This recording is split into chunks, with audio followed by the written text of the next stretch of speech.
حول ولا قوة إلا بالله العلي العظيم. أعوذ بالله من الشيطان الرجيم. بسم الله الرحمن الرحيم. الحمد لله رب العالمين. الصلاة والسلام على محمد وآله الطيبين الطاهرين واللعنة الدائمة على أعدائهم أجمعين. اما بعد. محترم ناظرین کرام، السلام علیکم ورحمۃ اللہ وبرکاتہ. میں آپ کا خادم سید ظہیر الہ آبادی نجف اشرف سے کمبائن سوشل نیٹ ورک کے توسط سے آپ تمامی احباب و ناظرین سے روبرو ہوں. اس ماہ مبارک رمضان میں آپ تمامی حضرات مجھ ناچیز کے ساتھ ساتھ بقیہ اور دیگر علماء سے استفادہ کر سکتے ہیں اور اپنے مسائل کو دریافت کر سکتے ہیں اور اپنی باتیں ان سے دریافت کر سکتے ہیں. انشاءاللہ بحسب توفیق اور بحسب تعلیمات اور معلومات انشاءاللہ آپ کو جواب مرحمت فرمائے جائیں گے. آپ تمامی حضرات کی خدمت میں سب سے پہلے تو میں اس ماہ مبارک کی مبارکباد پیش کرتا ہوں، جو کہ ایک رحمتوں کا مہینہ ہے، نعمتوں کا مہینہ ہے، برکتوں کا مہینہ ہے، جس کے بارے میں پیغمبر اکرم صلی اللہ علیہ وآلہ وسلم نے ماہ شعبان المعظم کے آخری خطبہ جمعہ میں اس بات کی طرف اشارہ کیا کہ ہمارے درمیان ایک بہت جلد اللہ کا، خداوند متعال کا ایک دور آنے والا ہے، ایک مہینہ آنے والا ہے جسے ہم شہر اللہ کہتے ہیں، یعنی اللہ کا مہینہ جو اللہ سے منسوب ہے. تو ایک بابرکت مہینہ ہے اور اس میں ہمیں اپنے آپ کو سنوارنے کی ضرورت ہے، ہمیں اپنے آپ کو سدھارنے کی ضرورت ہے، اور اس بات کی ضرورت ہے کہ ہم جب اس ماہ کے بعد جب ہم آگے بڑھیں اور اس ماہ کو مکمل کر کے جب آگے بڑھیں ایک مہینے کے بعد، تو پھر ہمارے اندر ایک تغیر ہونا چاہیے، ایک تبدیلی، ایک بدلاؤ ہونا چاہیے، جس سے ہمیں لگے کہ واقعاً ہم نے وہ یعنی کہ روزہ صرف یہ نہیں ہے کہ ہم بھوکے اور پیاسے ہیں، بلکہ روزے کا جو اصل مقصد ہے ایک روح کی پاکیزگی، ہم نے روح کو اپنے پاک کر لیا ہے. ہمارا کنٹرول، روزے کا مطلب ہے ایک طرح کا، جو اس کا مطلب بھی یہی ہے کنٹرول. تو روزہ گویا ہمارے اوپر یعنی ہمیں اپنے اوپر کنٹرول ہے. آپ کی خدمت میں چونکہ یہ پہلا ہی دن ہے ماہ مبارک کا، تو سب سے پہلے میں اس ماہ مبارک میں جو مستحب ہے وہ آپ کی خدمت میں بہت ساری چیزیں ہیں، لیکن میں صرف ایک دو چیز کی طرف اشارہ کر کے اس ماہ مبارک کی اہمیت کو آپ حضرات کے سامنے بتانا چاہوں گا. لیکن بہرحال اس اعتراف کے ساتھ کہ آپ حضرات ان باتوں کو دیگر علماء سے، واعظین سے، ذاکرین سے، خطباء سے سب آپ سن چکے ہیں. بس ایک تذکر ہے، ایک ذکر ہے کہ جو عبادت ہے اور جسے کرنا ہے، اور آپ کو بھی ثواب اور مجھے بھی ثواب. سب سے پہلی بات تو یہ ہے کہ اس ماہ مبارک کی ابتدا پروردگار عالم نے جو اپنے پیغمبر اور اہل بیت کے ذریعے ہم تک پیغام پہنچایا ہے، اس میں اس ماہ مبارک کی ابتدا کے لیے جو مستحبات آئے ہیں، وہ سب سے پہلا مستحب کام جو اس ماہ مبارک میں کرنا ہے وہ یہ ہے کہ ہمیں اس ماہ مبارک میں سب سے پہلے دن غسل کرنا ہے. یعنی انسان سب سے پہلے دن ماہ مبارک میں روزے سے ہو، اور پھر اس دن ایک مستحب غسل ماہ مبارک کی پہلی تاریخ کا کرے، جو کہ ایک اچھا کام ہے اور انسان کو بھی اطمینان حاصل ہوتا ہے، اور پروردگار نے اسے مستحب قرار دیا ہے، تو ظاہر ہے کہ اس کی ایک اہمیت ہے. اور دوسرا سب سے اہم کام جو اس دن ہے، جو مجھے لگتا ہے کہ یہ تمام روزے داران کو کرنا چاہیے اور تمام جو برادران ہیں ان سب کو کرنا چاہیے، جتنے بھی مومنین ہیں، وہ یہ ہے کہ مطلب مجھے تو میں اپنی ناقص عقل کے مطابق بتا رہا ہوں، لیکن اہل بیت علیہم الصلوۃ والسلام نے اس طرف اشارہ کیا ہے، تو میں اس وجہ سے اس بات کو پیش کرنے کی جسارت کر رہا ہوں کہ اہل بیت علیہم الصلوۃ والسلام فرماتے ہیں کہ ماہ مبارک کی پہلی تاریخ کو انسان کے لیے مستحب ہے کہ وہ امام حسین مظلوم کربلا علیہ افضل الصلوۃ والسلام کی زیارت کرے.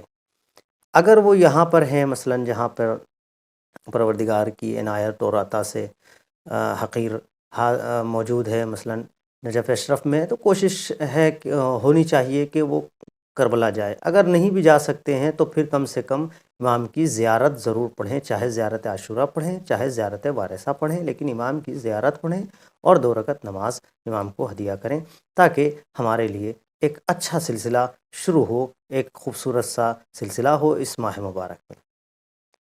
مومنین، آپ کی خدمت میں بہرحال ایک بریک کے بعد حاضر ہوتے ہیں، انشاءاللہ پھر آگے کی باتیں آپ سب سے کریں گے۔ جزاکم اللہ خیرہ۔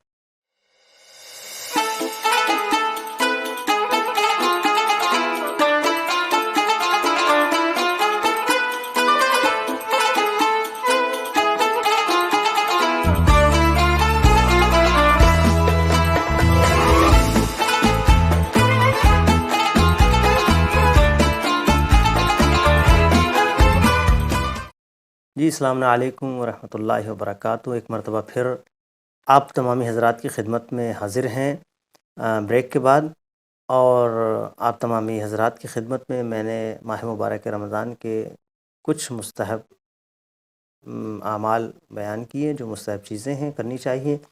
اب میں آپ کی خدمت میں چند احادیث اس ماہ مبارک کی فضیلت اور عظمت کے بارے میں آپ کے گوش گزار کرنا چاہتا ہوں کہ پیغمبر اکرم صلی اللہ علیہ وآلہ وسلم نے ارشاد فرمایا، من اکثر فیہ من الصلاۃ علیہ، کہ جو اس ماہ مبارک میں زیادہ سے زیادہ مجھ پر صلوات اور میری آل پہ صلوات بھیجے تو ہوگا کیا؟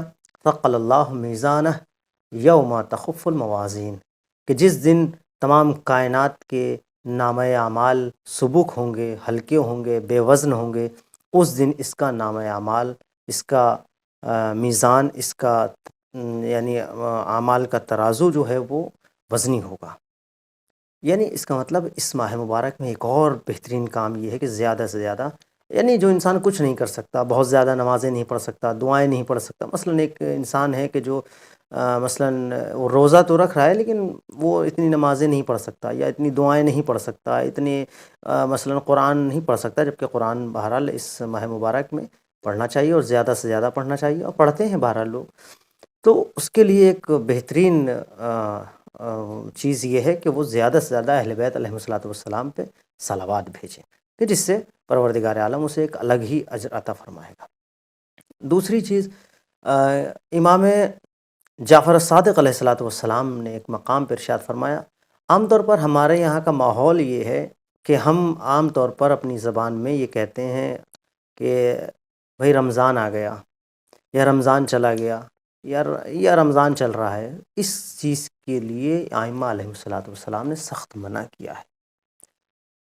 ائمہ علیہ الصلوۃ والسلام اس چیز کو پسند نہیں کرتے۔ امام جعفر صادق علیہ الصلوۃ والسلام ارشاد فرماتے ہیں، لا تقولوا رمضان، پہلی بات تو ماہ مبارک رمضان کو صرف رمضان نہ کہا جائے، ولا جاء رمضان، اور یہ بھی نہ کہا جائے بھائی رمضان آ گیا یا رمضان چلا گیا، بلکہ امام فرماتے ہیں کہ اگر کہنا چاہو تو کیا کہو؟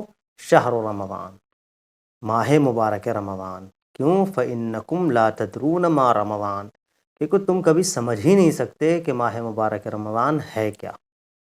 یہ امام جعفر صادق علیہ الصلوۃ والسلام نے ارشاد فرمایا۔ یعنی ہمیں اہل بیت علیہ الصلوۃ والسلام تہذیب سکھا رہے ہیں، ایک ادب سکھا رہے ہیں، ایک تمدن بتا رہے ہیں کہ ہمیں ہر چیز کے ادب کا لحاظ رکھنا چاہیے، ہر چیز کے ادب کا خیال رکھنا چاہیے کہ وہ اپنی اس کیفیت سے باہر نہ ہو جائے، بے ادبی نہ ہو جائے۔ گویا ہم یہ جو ماہ مبارک رمضان کے لیے استعمال کرتے ہیں، رمضان آیا اور رمضان گیا، یہ نہیں کہنا چاہیے، بلکہ اس کے لیے ہمیں ماہ مبارک لگائیں اس میں، یا رمضان کریم لگائیں، یا اس طرف کوئی ایسا جملہ لگائیں جس سے یہ جملہ ایک خوبصورت سا جملہ بن جائے۔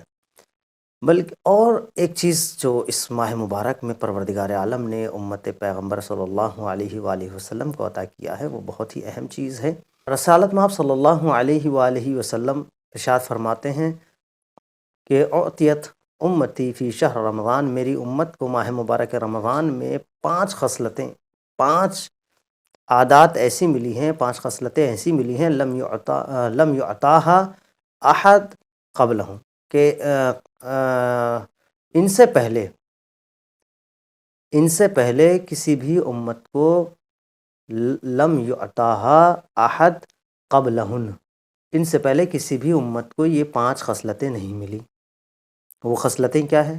خصلت یہ ہے کہ خلوف فم الصائم اطیب عند اللہ من ریح المسک، کہ روزہ دار کے دہن سے آنے والی بو پروردگار عالم کے نزدیک مشک و عنبر کی خوشبو سے زیادہ بہتر ہے۔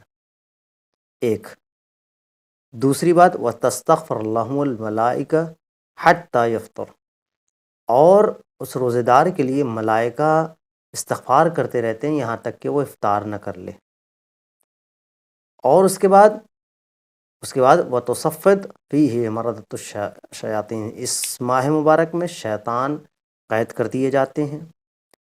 اور فَلَا يَصُلُ فِيهِ إِلَى مَا كَانُوا يَصِلُونَ فِي غَيْرِهِ، تو اس ماہ مبارک میں وہ ان تک نہیں پہنچ پاتے لوگوں تک جیسے عام دنوں میں لوگوں تک یا دوسروں تک پہنچ جاتے ہیں، وہ ان تک مشکل سے پہنچتے ہیں۔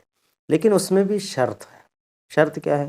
اخلاص کی، کہ روزہ اخلاص کے ساتھ ہونا چاہیے۔ ماہ مبارک رمضان کا روزہ اخلاص کے ساتھ ہونا چاہیے، تب انسان جا کے کہیں کچھ بن سکتا ہے، وإلا صرف بھوک اور پیاس کے علاوہ کچھ ہاتھ آنے والا نہیں ہے۔ محترم ناظرین، یہ تھی ہماری آج کی گفتگو۔ انشاءاللہ پھر کسی موقع پر آپ تمامی حضرات کی خدمت میں دوبارہ حاضر ہوں گے۔ تب تک کے لیے آپ تمامی حضرات سے وداع چاہتے ہیں۔ والسلام علیکم ورحمۃ اللہ وبرکاتہ۔